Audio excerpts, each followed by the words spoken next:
Yeah, and we're on air. We're going live now. So check your WhatsApp. Check your WhatsApp. If the other person could go first, just yes, we confirm. Okay. All right, nice. Okay.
Welcome to the National Democratic Congress's radio podcast program. It's the 1st of March, sports action all around Grenada, Carriacou, Martinique. Yesterday, the NDC administration was able to award Sister Afi Fletcher, Grenada's female West Indian player, with $100,000 for her great achievement in the area of cricket, in particular with Cricket West Indies. And so we pay homage to Afi this morning and to the NDC administration for fulfilling yet another promise for another round of athletes. On today's program, we do have Honorable Joseph Andal, who is the Deputy Political Leader and the Minister for Foreign Affairs and Trade. He would be speaking to many issues relating to foreign affairs, issues in his constituency, and some great achievements that he's been able to make in the last 3 months in particular with some of the major projects. Additionally, we will start off the conversation with Sister Louise Noel Ambrose, who is the Deputy PRO of the Women's Arm, the NDC Women's Arm. And we are looking forward to our conversations with her as she will speak to an upcoming event by the Women's Arm, certainly to mark the celebrations of International Women's Day. So we'll take a quick break, but before I go, I am your host, the Honorable Ron Redhead, and I am sitting again for Ambassador Terry Forrester. As you well could imagine, he has been busy with the preparations for the homecoming. So stay tuned. We'll take a quick break and get right back into the conversation. Thank you.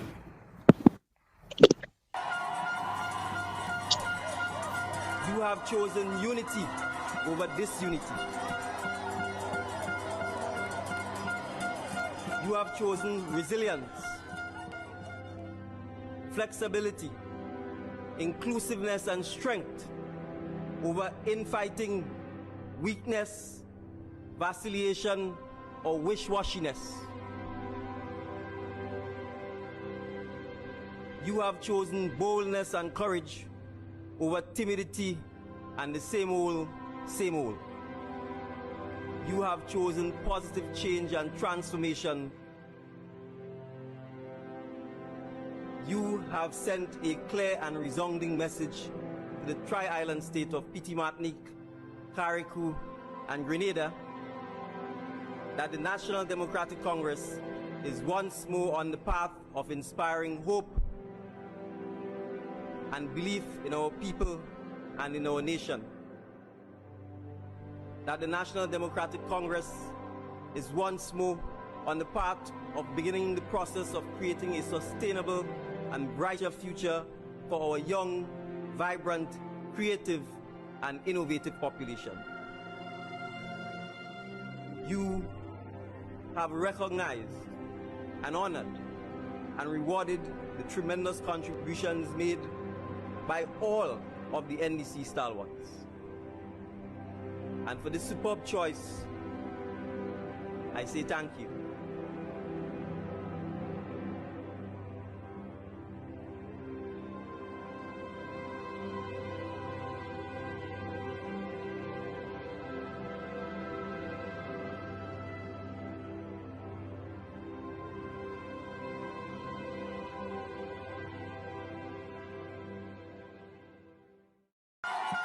In 2026, we will break ground right here.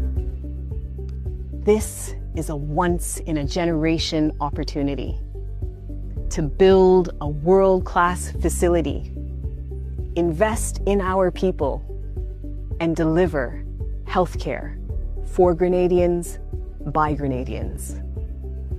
Thank you for joining us on this journey. In early 2026, we will break ground right here. This is a once-in-a-generation opportunity to build a world-class facility, invest in our people, and deliver healthcare for Grenadians by Grenadians. Thank you for joining us on this journey. Hold on. Welcome back, viewers and listeners, to the NDC Heartbeat radio program. So as promised, we have with us the Deputy PRO of the NDC's Women's Arm, Sister Louise. Sister Louise, I believe it's your second time on the Heartbeat radio program, or the first? The floor is yours. I believe it's the third. Congrats. That's good to know. Yes, well, it's a pleasure having you. And as you know, we're going to be speaking to your upcoming event, which is the International Women's Day celebration. You have a very, very important event upcoming. I think it's to be held on the 7th of March. So speak to us about that, and we will chat again with other initiatives that the Women's Arm are engaged in. Yes. Today and every day, we honor the strength of sisterhood with the NDC National Women's Arm, and we look forward to welcoming you, women, and the men too, to the GBSS Auditorium on Saturday, March 7th. It will provide cultural presentation, spoken word, music. We have amazing speakers, Miss Valerie Gordon-Cornwall, Miss Elaine McQueen. It's an opportunity where we can be part of the International Women's Day celebration here in Grenada, and we extend an invitation to all. The theme, Give to Gain. Nice. Thank you. And seems to be a very powerful lineup of female speakers. Both ladies are powerful in their own right. So I'm looking forward to hearing the discussions that will unfold at your event. But speak to us as well about ongoing, maybe even past initiatives. The Women's Arm seem to be very, very active. Speak to us about that before we dive into some other conversations with Deputy Leader. We are a dynamic group of women. We are blessed, and it's a pleasure to be working with all. We are led by Miss Hilary Alexander, our chair, our PRO, Lana, God bless. And we have a group of wonderful women and supporters within the NDC National Women's Arm. So therefore, we will be providing and producing amazing events. We began our programming with a prayer breakfast event last Saturday, the 21st, where we convened to intercede for our nation on behalf of women, men, boys, and girls.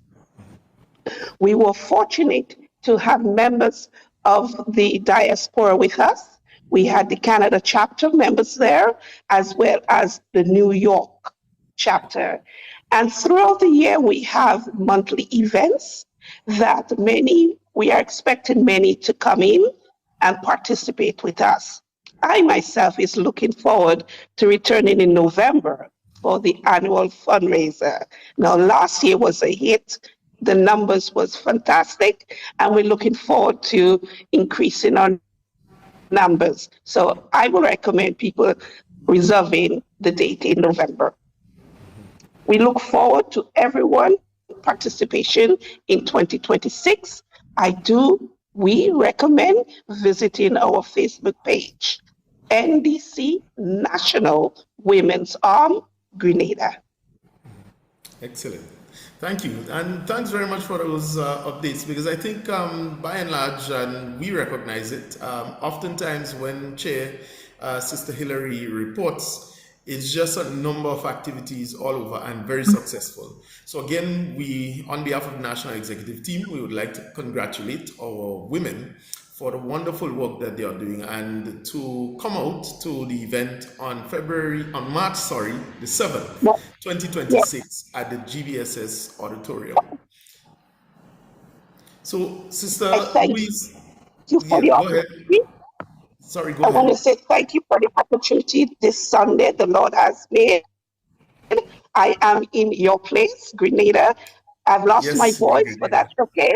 I have truly enjoyed my time returning home to St. Patrick's and had a fabulous time re-exploring the places that I grew up as a child. And I look forward to returning sooner than later.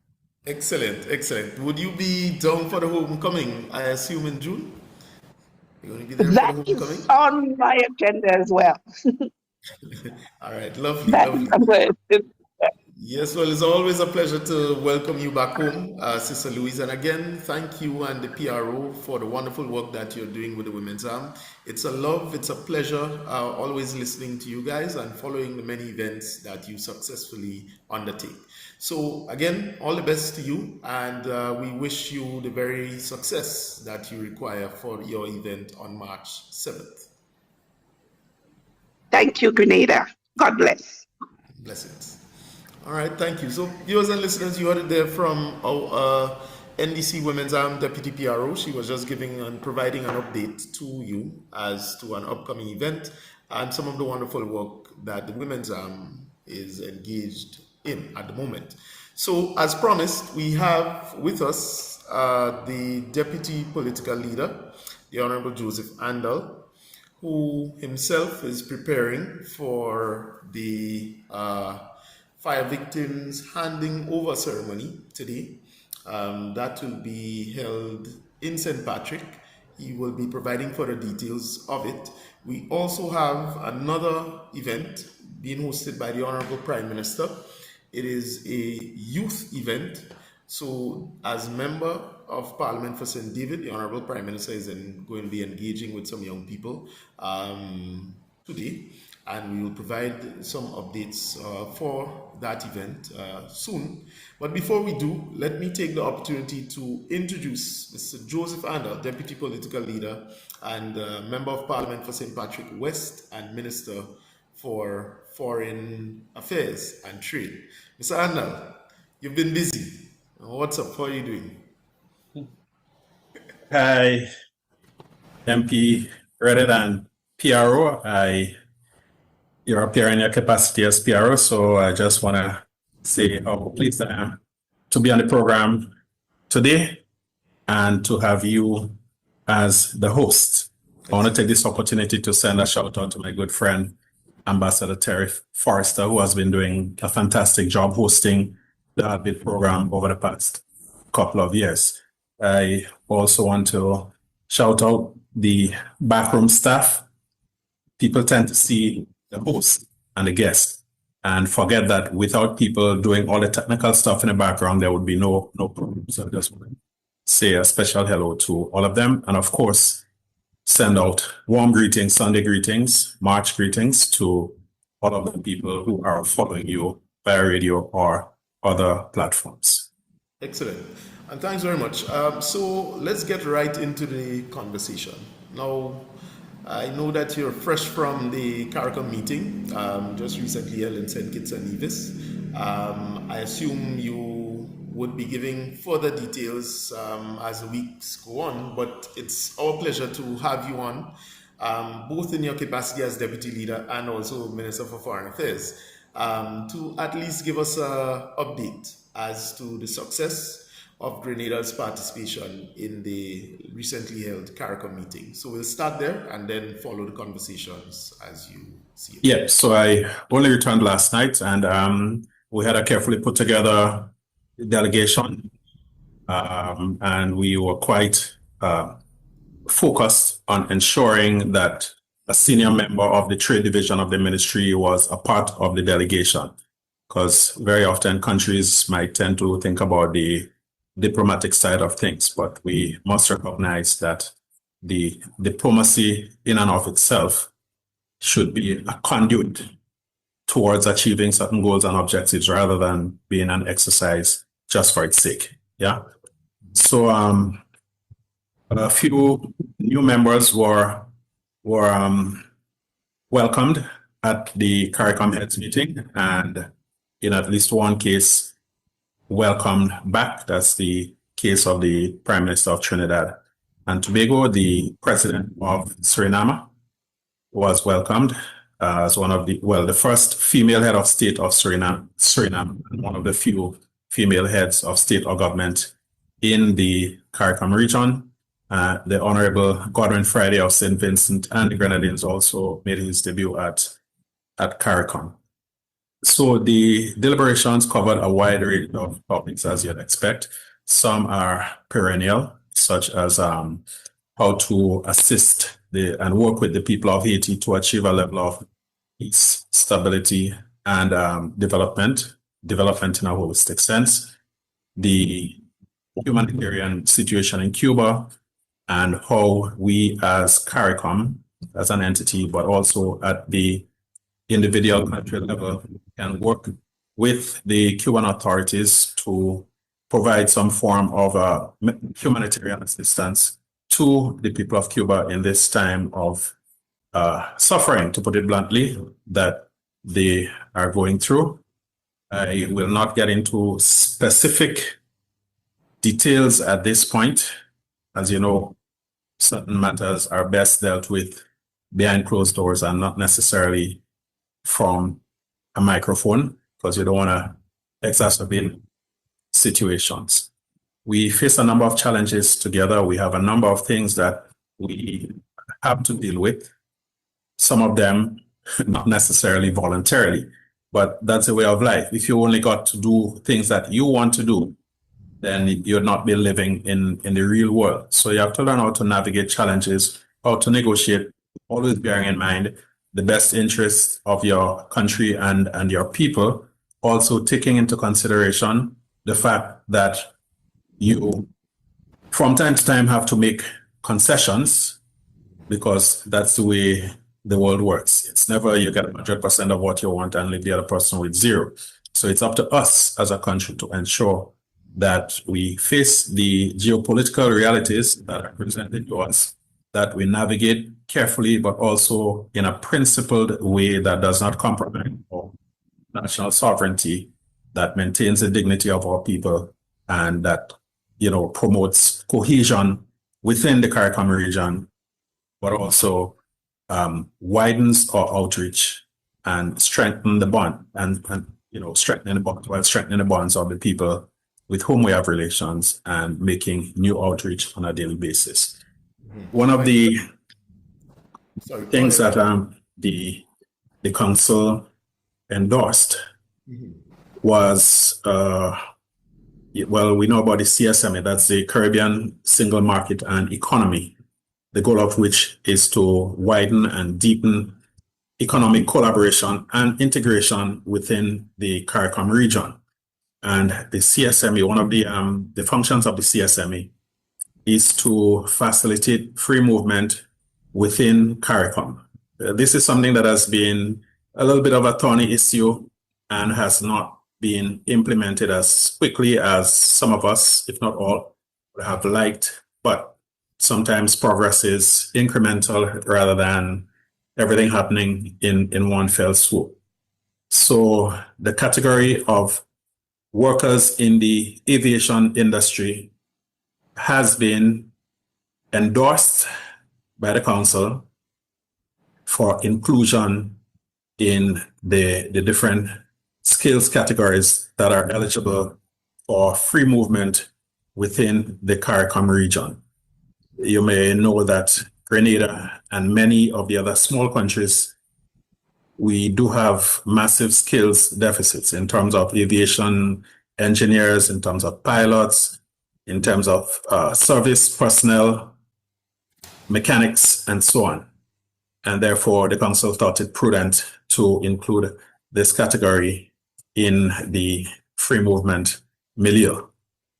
CARICOM also endorsed a draft industrial policy work that is embracing. We try to get member states to embrace a common industrial policy as we strive to diversify and strengthen our economies. There was, maybe as part of the meeting, a visit by the United States Secretary of State, Mr. Marco Rubio. There were two meetings, one in addressing the plenary session, where he spoke broadly about U.S. initiatives, U.S. desires in and for the Caribbean. And then there was, I would call it a more intimate meeting that he held with the heads of state and government that was not open to the wider body, where I imagine must have gone into some more details, and where, unlike in the open plenary session, the heads would have had the opportunity to raise certain issues and concerns with him. So, apart from that, there were many observers, several European countries, countries from Asia and so, with whom we held bilateral meetings. And in those bilateral meetings, that is where you get the opportunity to put forward your position on different issues, to put on the table what the areas of cooperation you'd like to pursue with those countries. And we did have some very promising and productive talks with a number of countries, with Portugal, with Austria, with France, with Singapore, and a couple of others that don't come readily to mind. So it is quite possible that in the coming weeks, you will be hearing about some MOUs that we proposed or that were proposed to us in some cases, covering areas of cooperation in education, in skills training, vocational training, in housing, healthcare, and things of that nature. So all in all, I think it was a very useful and productive engagement, and one that, once we do the necessary follow-ups, will redound to the benefit of our country. Excellent. Well, thanks very much for that update. And I would go further just to ask this question. Did the heads or members set any deadline? Your volume is very low. Sorry about that. No, I was saying, I think we just wanted to find out whether or not heads set any deadline for the full implementation of CSME, as you mentioned earlier on, or... No, deadlines have been set in the past and they have not been met.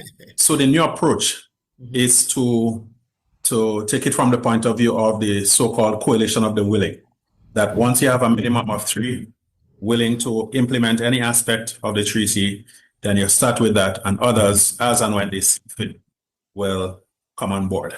So I think that is a more pragmatic, sensible approach, because if you're waiting to save money out of your salary to build a house, you know what will happen. Yeah. The money might end up going to build your tomb. Yeah. So yeah, I think the incremental approach, people have recognized that is a more practical way to go about it, and yeah. Okay, thanks very much. So you mentioned earlier on about the potential for some new MOUs to be announced and to update the nation. So I noticed that we did sign one. I don't know if you have some information that you can further share, or you can at least recognize Prime Minister, I think, was Yes. So Prime Minister did sign a MOU with the Minister of State for Foreign Affairs of the United Arab Emirates. And I think he'd be better placed than me to give the details of that MOU. Excellent. Thank you. So moving along, seems to be very, very active for you as Minister of Foreign Affairs. What's the situation of Grenada's global image as you see it? Where we're placed now, and how is it going thus far? Yeah, I think that as a small developing state, Grenada has been able to lift its international profile and enjoys a degree of respect, not only on the regional scene, but also beyond CARICOM. And I think that is because generally we try to maintain balanced positions on the issues. We try to put forward solutions. We do not go about talking just because we have the right to talk, but at strategic moments. And I think that our interventions are always valuable and valued. We respect other countries' right to pursue their own model of development. We cannot, and in fact have no desire to dictate to anyone how they should proceed in developing their country. So it is not original, but our motto really is friends of all, enemies of none. We cannot afford enemies. There is no benefit in that for us. We try to engage everyone, our traditional partners. We have been making some significant outreach, particularly in South Asia and on the African continent. We participated last year in the African Union CARICOM summit that was held in Addis Ababa, Ethiopia.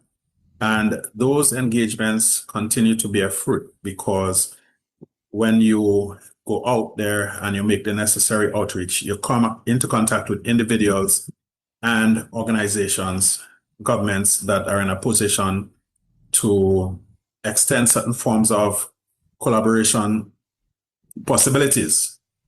And once you do the necessary follow-ups, you do your homework, you have bankable projects and so on, then that makes those types of outreach very valuable indeed. As I say, no man is an island, and particularly no island is an island, metaphorically speaking.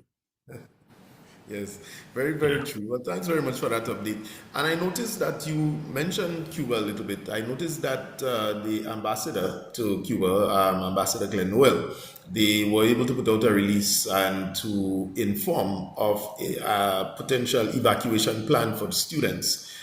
So probably I should take the opportunity to commend both Foreign Affairs and our ambassadors around the world for doing a very good job in handling very, very complex, foreign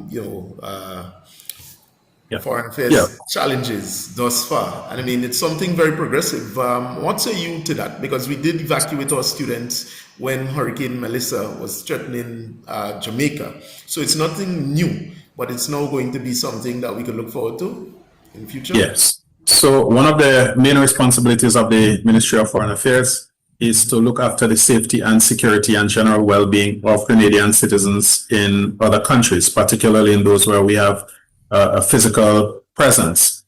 And when you have, whether it be a consulate, an honorary consul, or an embassy in a country, they have to be on the ball. They have to be aware of the geopolitical happenings, and in particular, they must be abreast of what is happening in the capitals or in the cities that they're assigned to, so that they can give meaningful feedback to capital, and they can help us to shape policies and to implement plans and so on that will protect our citizens abroad.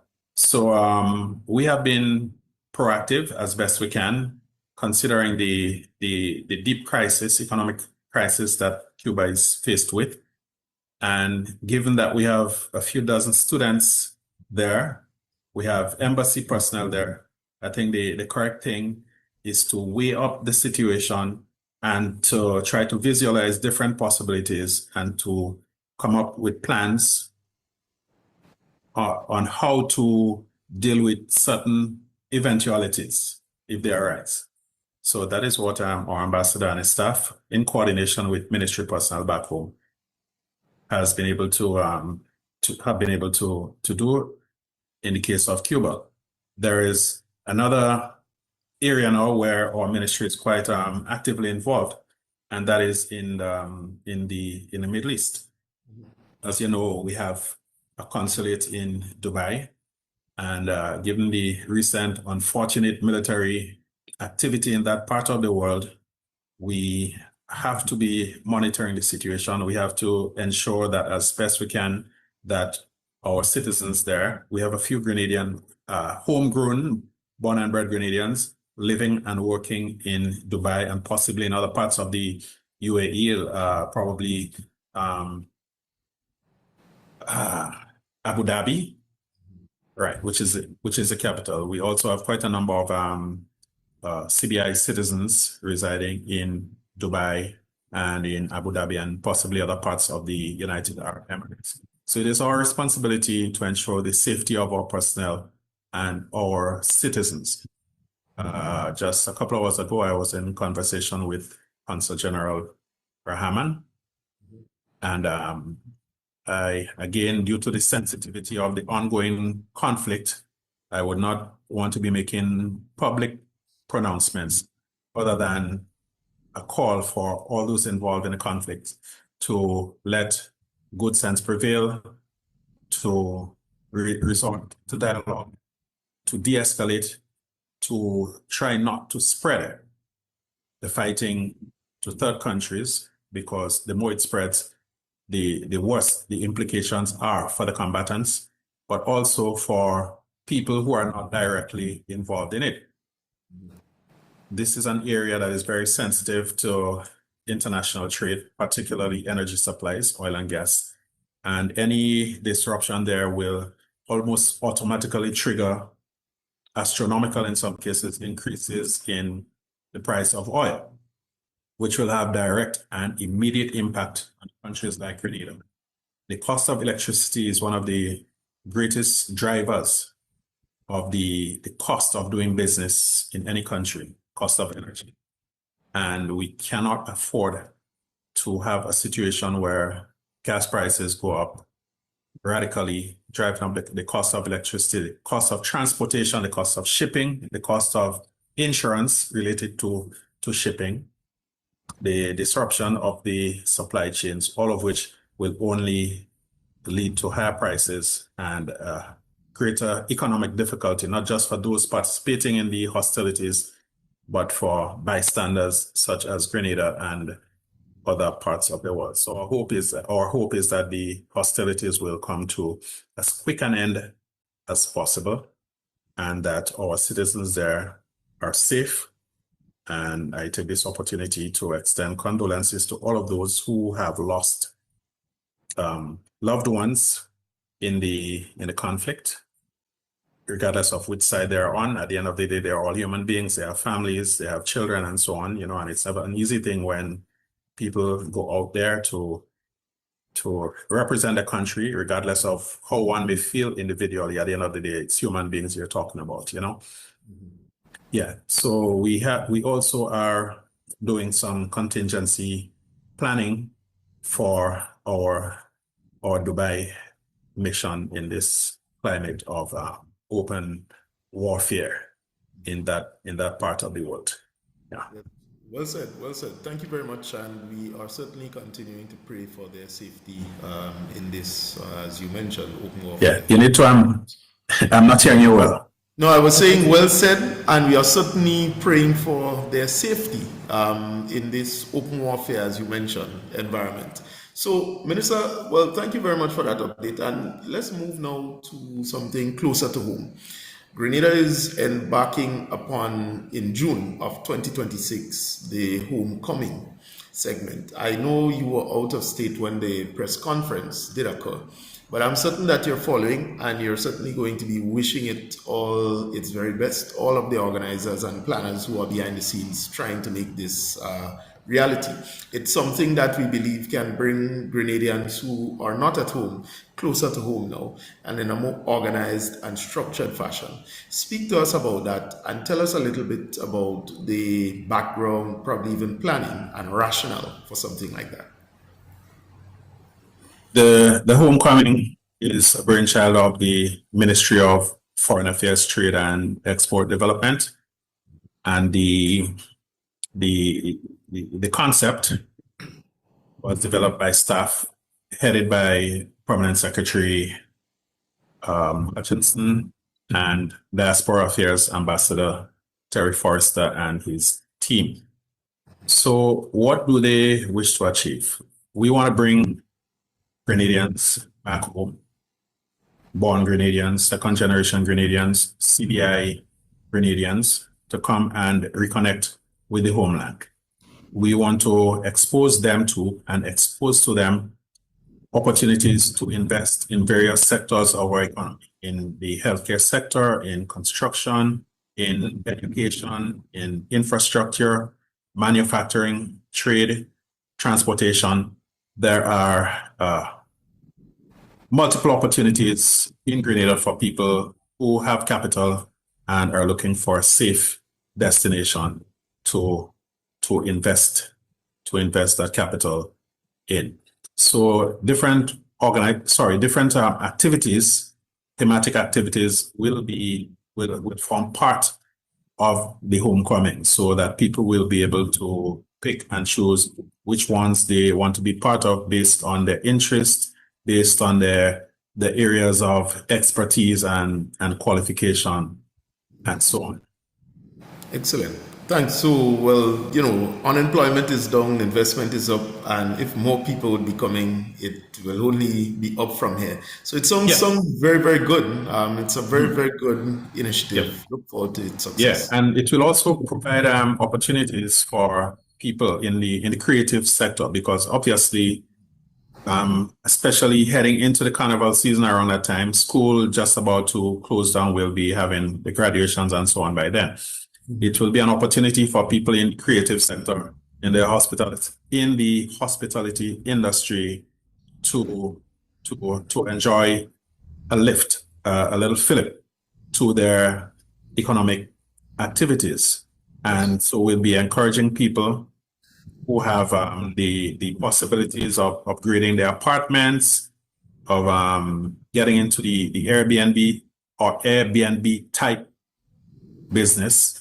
That's an opportunity for you to take advantage of, because we have to get more and more into big events if we are to grow our tourism sector and to provide greater opportunities for our people in that area.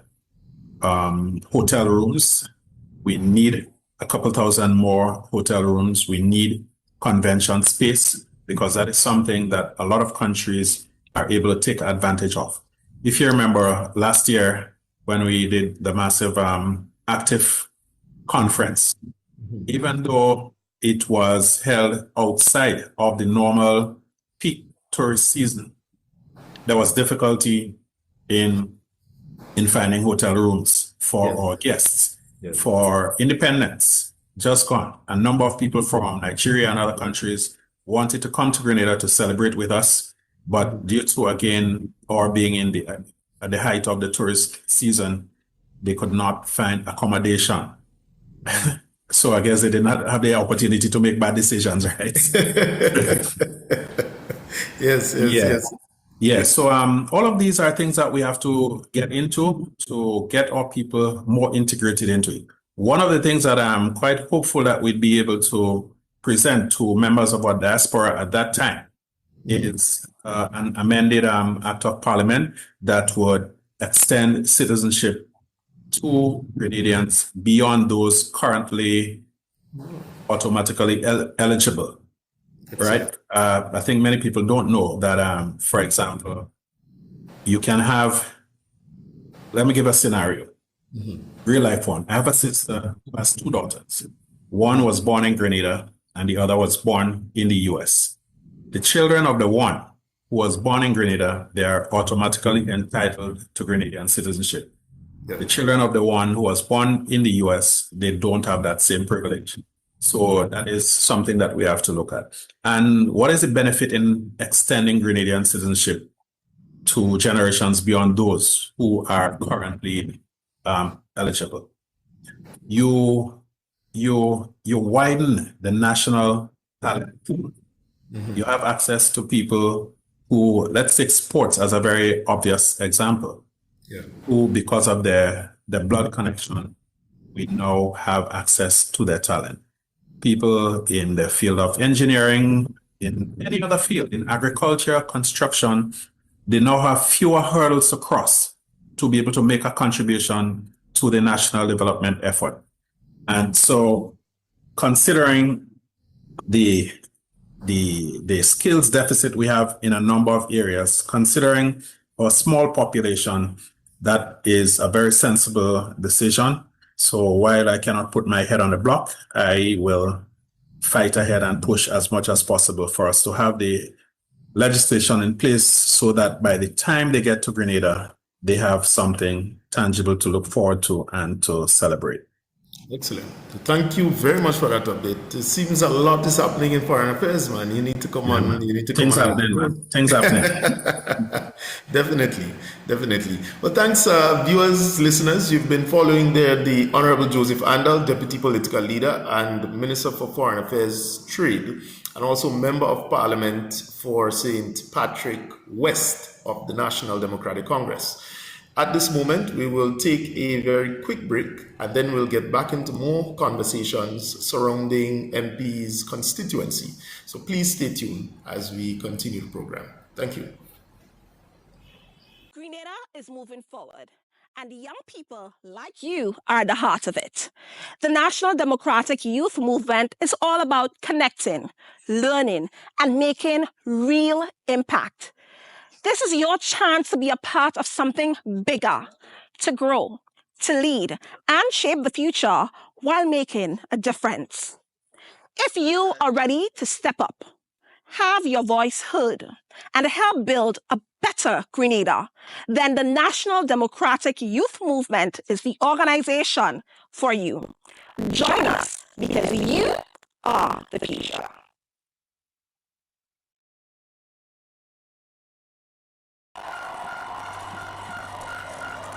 You have chosen unity over disunity. You have chosen resilience,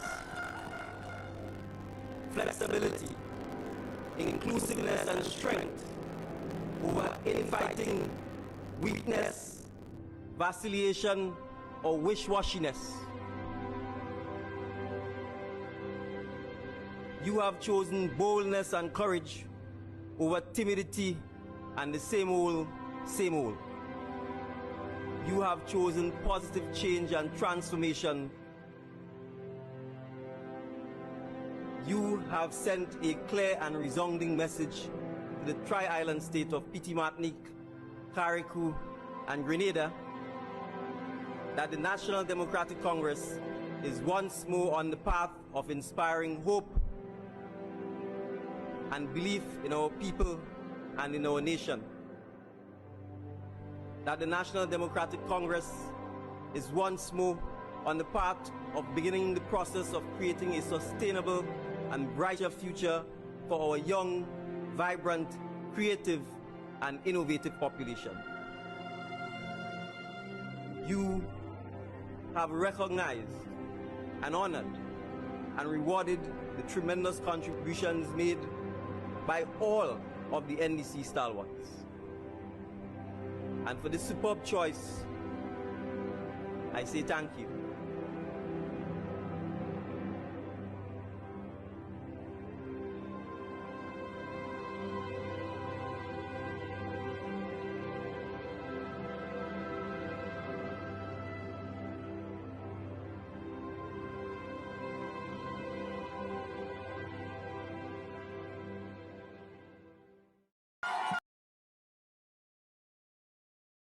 Heartbeat radio podcast program.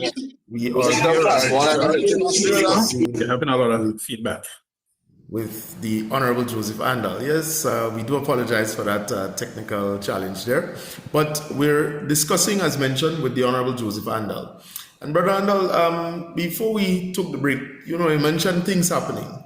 And I want to pause it here and say this is the first time. I mean, our symbol is the heart, but these are the most houses that I've seen given out by any NDC administration. And in particular, you had a situation in Shantimel, to be exact, your home community, with some fire victims there. And today, by the grace of God, and certainly the efforts of yourself and the team surrounding this whole initiative, we're going to be handing over some homes to the families. And so you have a ceremony planned. Speak to us about that. Yeah. So I think people will remember that almost to the day, on the 20-something of March, around the 26th of March 2014, there was a massive fire that destroyed the 24th. Yeah, 2024. You said 2014. Oh, 2014, yeah. Boy, I'm getting dyslexic, getting tough. That's okay. Yeah, 2024, March 2024, yeah. 5 houses were destroyed, leaving a total of about 18 people homeless. Apart from the houses that were destroyed, about 2 or 3 neighboring houses also suffered varying degrees of damage, either from the fire itself or from the water that was used to extinguish the fire. I took the initiative right away. In fact, there was a sitting of Parliament. I asked permission of the Speaker and the Prime Minister, and I left immediately, went up to Shantimel and contacted the owners of the houses. In some cases, people residing may not necessarily have been the owners. And we immediately sought to have them relocated. So one of the first things we did was to contact the Ministry of Housing, the Housing Authority, and to make available some of the apartments at the villa in just outside Soteres. Yes. For those who wished to take advantage of that facility. 3 of the families accepted, the other 2, they went to live with the family and relatives. Those who moved, considering that they had lost everything, we quickly made sure that they had at least basic appliances, a stove, a fridge, and I don't want to be saying things that may not be true, but I believe also maybe a couple items of furniture. The community of Shantimel and surrounding areas, in fact, the whole of Grenada and the diaspora responded magnificently. Excellent. And so although the people suffered that loss, they were not left on their own to fend for themselves. I immediately contacted a few village stalwarts, people of impeccable character and integrity, to form a relief committee. That committee was given the name Shanti-Vic, which I guess is short for Shantimel Fire Victims. The Saturday, which was about maybe 3-4 days after the fire, we quickly put together a massive fundraiser in the Cocoa Valley area. There were volunteers from all over Grenada contributing food, preparing dishes, and so on. We did breakfast, we did lunch, and again, not being privy to the intimate financial details, I believe that we probably were able to raise over $10,000 that day. And a number of entities from the corporate sector made very, very good contributions. Some contributed 5,000, 10,000, 15,000, 50,000. We had a very good donation from the Embassy of the the People's Republic of China, which was close to $200,000. The Ministry of Social and Community Development and Housing made a very sizable contribution to many of our ambassadors abroad and honorary consuls in different parts of the world, in Asia, in Africa, in Latin America, did contribute to a fund that was set up at Co-op Bank. The bank itself made a sizable contribution. We had, I'm afraid to call names because once you start, you're gonna leave out accidentally Yes. people. But the major businesses in Grenada all played a part in making significant financial and material contributions towards the rebuilding of the houses. Now, I must confess that when I made the commitment to ensure that the houses that would be rebuilt would be strong and resilient houses, that afterwards I said, boy, I may have bitten off a little bit more than you can chew. But you know me, Ron, once I give a commitment to do something, You'll get it done. I will move mountains to get it done. And so I was able to, through the committee, Yes. to, leverage our relationships with a number of entities, organizations, and individuals to raise enough money to have the houses completed.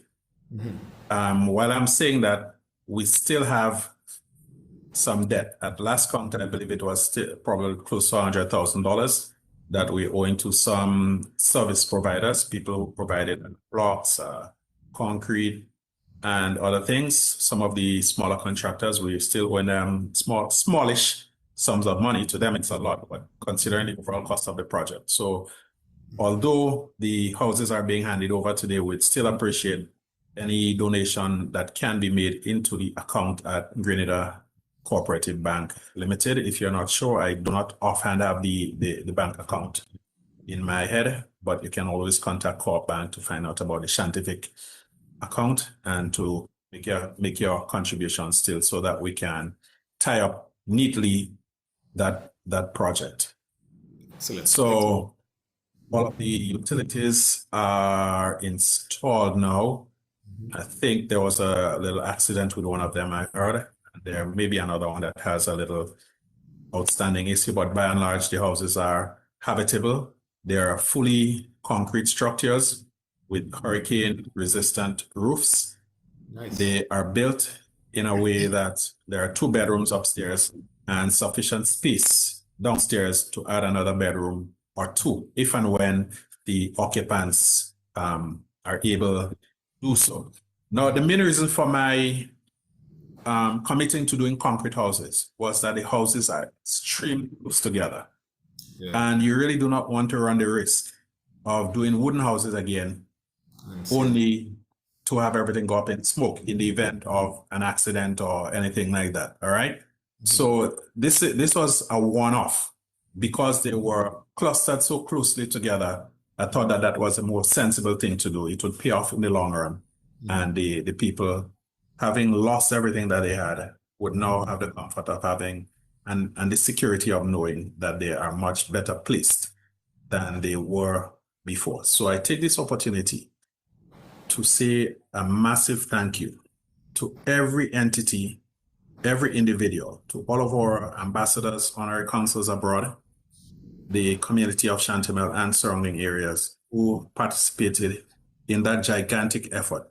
I believe I can say safely that outside of a government project, outside of a project funded by another government, say like the Chinese-built houses or the Simon Bolivar complex in La Calome, I will stick my head out and say that that is the biggest individual project ever undertaken by way of housing outside of government anywhere in Grenada. And I feel very, very happy that the people will be able to turn their keys from tonight, if they so desire, and take possession of their airport. Excellent leadership, Deputy. And certainly on behalf of the party, we thank you for your excellent community leadership in this. I think it's about 5 homes, as mentioned. 5 houses, yes. And I must say that the party, especially through the New York chapter and the women's did make significant contributions, cash and in-kind contributions. Members of the Indian business community, they will all be recognized this afternoon at 4 o'clock. About 3 hours from now, we'll be having a big handing over ceremony. We're inviting everyone to come up to Chantemelle to share in the joy of those 5 families and to witness the handing over ceremony. There's going to be items of culture, there'll be entertainment, there will be a few short speeches. I think the Prime Minister will make an appearance too at around 4 o'clock, given that he has another engagement in his constituency, but he has kindly consented to be up here for a few minutes before heading back to St. David's. We're expecting other members of parliament and other ministers to share the moment with us. I think that there will be refreshment. I know for sure that the food will be on the house. You don't have to pay for the food. I'm not too sure about drinks. You may or may not have to buy drinks. But as I said, given that we still have a bit of a debt to pay off, we'd welcome contributions to the committee. And we invite everyone to come up to Chantimel and have a good time with us this evening. It's a time of celebration. Excellent. Well done again. So let's move on because we're quickly running out of time. I'm seeing on the clock maybe about 3 more minutes. I know you have some other projects, major ones in your constituency that you could speak to. Probably you could touch on the medical station, and there is a bridge being constructed. Maybe you could speak to us about that. So we're always talking about construction projects, and they are very important. But I want to highlight something. In my community engagements, I try to visit my communities as often as possible, engaging people at their homes, on the blocks, in the shops, wherever I can find them, and also periodically having more formal type of engagement through town hall style meetings. And in a meeting I had with some of the youth of Monkridge and Montreux a couple of weeks ago, I did have someone from Newlo come up to them. A few of them expressed a desire to learn some skills to complete the formal aspect of the education. Nice. And so we are partnering with them, giving them every bit of support and assistance that we can to ensure that they, one, get accepted at Newlo, and for all those who get accepted, assisting them with the registration, because remember, they are unemployed and so on. So we'll be looking at ways from the constituency level that we can provide some element of support for transportation, for tools and equipment that they will need once accepted. And we don't want to just restrict that to our Monkridge, but we will be seeking training opportunities through our community development budget and also through the intervention of individuals and entities that are willing to partner with us to make sure that our young people are equipped to face life in the modern world. So I'm very happy about that. In terms of the physical infrastructure projects that we're talking about, the Monkridge Health Center, after a long period without anything being done, is almost complete now. Based on what the Minister of Health said, told me, it's about 95% complete. So we're hopeful that soon it will be operational again, providing much needed service and relief to the people of Snell Hall, Monkridge, and to an extent, maybe Montfendu, easing up the pressure on Hermitage and Sauters. The Sauters project is a much bigger one. So we have already relocated to the temporary facilities on the other side of the road. And I wish to thank the principal and management of TAMCC for making that space available for the relocation of the Sauters Medical Complex. I believe that a contract has already been awarded. And on the question of contract, I think that we need, as government, we need to provide greater opportunities for the population to understand how certain things are done, such as the awarding of contracts. Some contracts, the funding is provided by international or regional organizations, and you have certain procedures that you must go through. So if you see somebody from St. Vincent doing a contract, executing a contract in St. David or in St. Andrew, don't get mad or angry at that. It all depends on the source of the funding, the nature and the scope of the project. Some projects, because of the size and the cost of the project, many of the local contractors may not have the funds to start it on their own until government can intervene and supply some cash. And so that is one of the things that we have to factor in when the procurement board, and again, it is not MPs that giving people contract. There are small contracts for little things in a village that, yes, you can have an intervention, make a recommendation in terms of sole sourcing. But once it gets beyond a certain scope, there are certain procedures and processes that you cannot avoid or bypass. All right. So the Sauters complex, we hope, will be starting soon. Good progress is being made on the Snell Hall Bridge. I know that it is creating some inconvenience to road users, but folks, we have to recognize that if we want something better, we have to make a little sacrifice. And building a bridge is not the same as throwing up a little rabbit hutch. You have to ensure that what you put in place is structurally sound and that it can stand the test of time and the test of the elements. So I'm just asking everyone to exercise some patience. When I spoke with the engineer at the start of the project, he told me that the best case scenario, that is, you have no delays from the weather, which you already had last year. Yeah. You have no problems with labor, no problems with money, no problems with material. Best case scenario is 6 months. Okay? I think the bridge has been under construction maybe about 3-4 months. So hopefully by May, June, all things being perfect, we should be able to have the Snellhall Bridge operational again. And the good thing about it is that it is going to be a 2-lane bridge, making it a lot easier for pedestrians as well as motorists. We are also in the process of rehabilitating a major bypass road that connects Chantimel and Prospect Duquesne in an area called locally Bakawi Hill. That road had fallen into disrepair.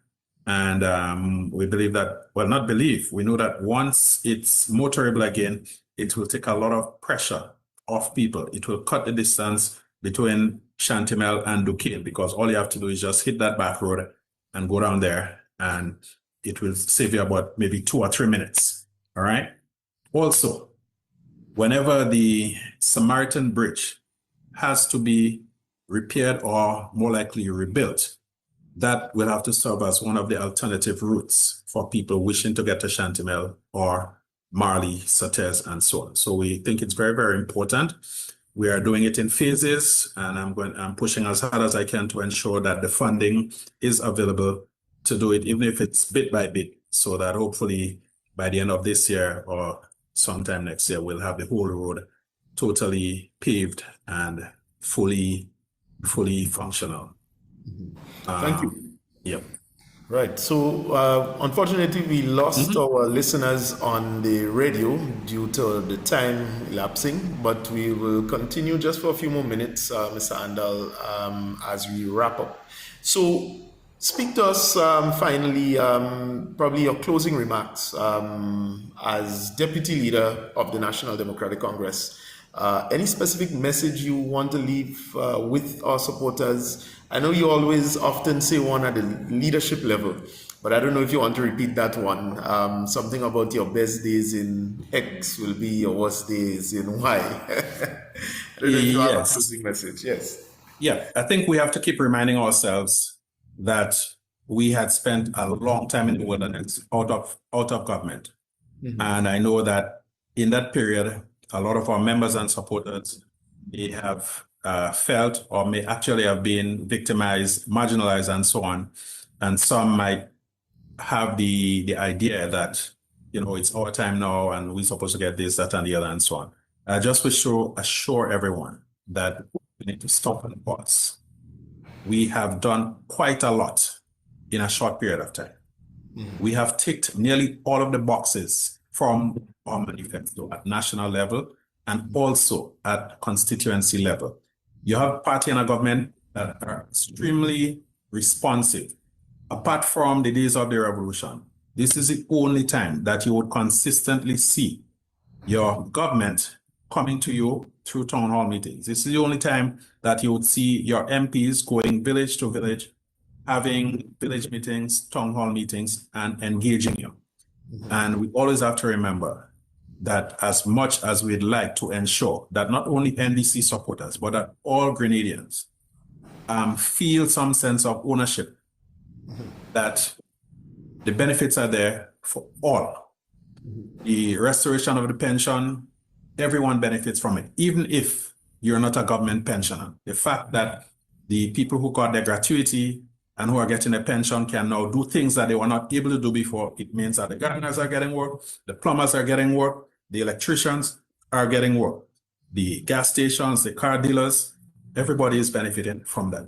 The fact that we have removed the tuition fees for NULO and MCC is a big relief. So, for example, in the meeting with the young people that I spoke with a week or two ago, and that was one of the things that came up, that they no longer now, if they get accepted by NULO, have to scramble their parents to find $812. That is something that the government has, a weight that the government has taken off people's back. The fact that the school feeding program has been strengthened and that you are no longer required to find, depending on the number of children you have going to school, sometimes upwards of $10, $15 a day to pay for school meals. All right, you can see all of the development in the physical infrastructure of the different villages. You can see that the housing, the quality of housing, and also the quantity far superior to anything that existed before. All right. So going back to that famous quote that you attribute to me, and which I must confess is not original, it was told to me by an old parliamentarian from the Bahamas. Right. To remember that your worst day in government is better than your best day in opposition. We've only been there for a little over 3.5 years. We have done a lot. We have a lot more to do. We're quite aware of it. We'll continue to engage you at the party level, at the village level. We encourage everyone who is not a member to come forward to join the NDC, to be active in the women's arm, to be active in the youth arm. Very soon, before the end of March, I'll be having a big activity for the NDC youth activists in my constituency and for other young people who may be interested in membership of the NDC. But apart from party engagement, I'll also be engaging young people as MP, because we always have to recognize the dual role. Cannot forget the party, but we must always bear in mind that when you get the job to be the MP, you are there for everybody. So my community engagement will continue in the different villages. Since the start of the year, we have had a very successful town hall meeting in Polling Division 7. And when we go to those meetings, it's not simply to hear people talk and vent, but to listen to their concerns and to take corrective measures. So out of that, one of the problems they identified was the darkness of the villages of Davie and Prospect. What have we done? We have started installing solar lights in those villages. We're not finished yet, so those of you who do not see lights by you, please just rest assured that in the next batch, you will be taken care of. There's some critical bridges. One, which quite frankly is close to collapse, and it's a death trap near to the Catholic Church on the border between Davie and Prospect. That was highlighted, but it is something that I'm aware of since that is the polling division where I live and where I'm speaking to you from right now. I engaged the Ministry of Infrastructure. They sent a preliminary team to assessment. They subsequently followed up with a visit by the engineering team. And I have been told that they have started the process of designing a bridge to replace that little one. There is also another very important bridge near Petians. We have at least installed some solar lights there to make it more visible at night, but that is one that requires critical attention too. Yeah. We also had a community meeting in Redmond a few weeks ago. Redmond is one of the communities that is not on the Nawasa grid. They have their own water supply. They were having some challenges with pipes, with broken pipes and so on. They raised that with me. Last week, the pipes were delivered to them. Excellent. So it is very, very important that we have these types of engagements so that we don't wait until people go to your office or until something happens. But by being proactive, by walking through your villages, your communities, you get to see a lot of things that need to be done. You hear from people who would not go to your office, who would not call radio stations, who would not go on Facebook, but they have a story to tell. And that is why I believe in constant engagement with the people of St. Patrick West. Before I go, I just would like to take the opportunity to invite everyone to a big event that we're having in Polling Division 5. and that will take place in an area of Marley called Alexander Pasture. That is, if you're going up to Celeste, right? Some of the events will take place on the premises of former MP Honorable Anthony Boson. And the football will be having 3-a-side small goal football in Alexander Pasture, which is a very small strip of playing area. And we're going to be having some very attractive cash and other prizes. There'll be dominoes, there'll be drafts, there'll be all fours. I believe that Honorable Delman Thomas, the last time St. Patrick's West put a good licking on them, they say they're coming back for revenge, but I tell them they better come really hard. They better come hard. So that will be next week, Sunday. We're inviting everyone to come out. I believe that there will be the food, I believe, will be free 95. And there'll be bars, there are little local businesses around that we're encouraging people to come out and support. We won't be running a bar because when we have these events, we try as much as possible for the people who live in the area to get an opportunity to make an extra dollar, So come out, everybody, take a bus, come up, hang out, interact, mix and mingle, and have a good time in St. Patrick. And if you feel too tired to drive down, we have guest houses, we have hotels in and near Sotez. I think St. Patrick is probably the only place outside of Grand Anse that you can get a nice cocktail. I'm going to do some free advertising for Rhapsody Bar on Main Street, right? There is a lovely little bar. I think it's called Didi's right next to Fort Playing Field. There is Shami in the back there. There is PTNs that everybody knows about. And, St. Patrick has a lot to offer. You just have to come up and enjoy.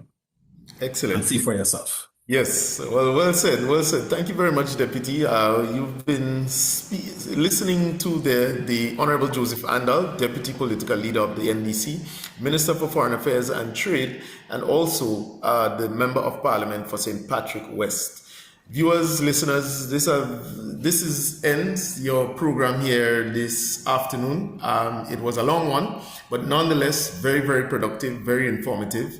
And I want to also thank the Assistant PRO, Sister Louise Noel Ambrose, for gracing us with her presence and giving an update on the NDC Women's International Women's Day celebrations activity on March 7th to be held at the GBSS Auditorium.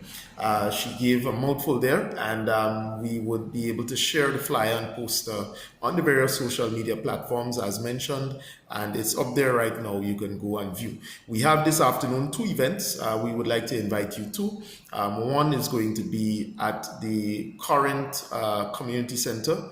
That is the Honorable Prime Minister. He is having a youth meeting for the young people there. Go out, listen to what he has to say, what he has to offer as it relates to young people and the future development of our country. And in addition to that, finally, we would have the event, the Shanti Vic, the committee there, as you heard from Deputy, that is going to be handing over the 5 homes destroyed by the fire, unfortunately, in 2024. So here ends your program. We wish you all the best and look forward to Ambassador Terry Forster's return to the program next Sunday, where we will continue the conversation on the NDC's Heartbeat podcast. Thank you and all the best this Sunday. Yeah, sure you can take Terry.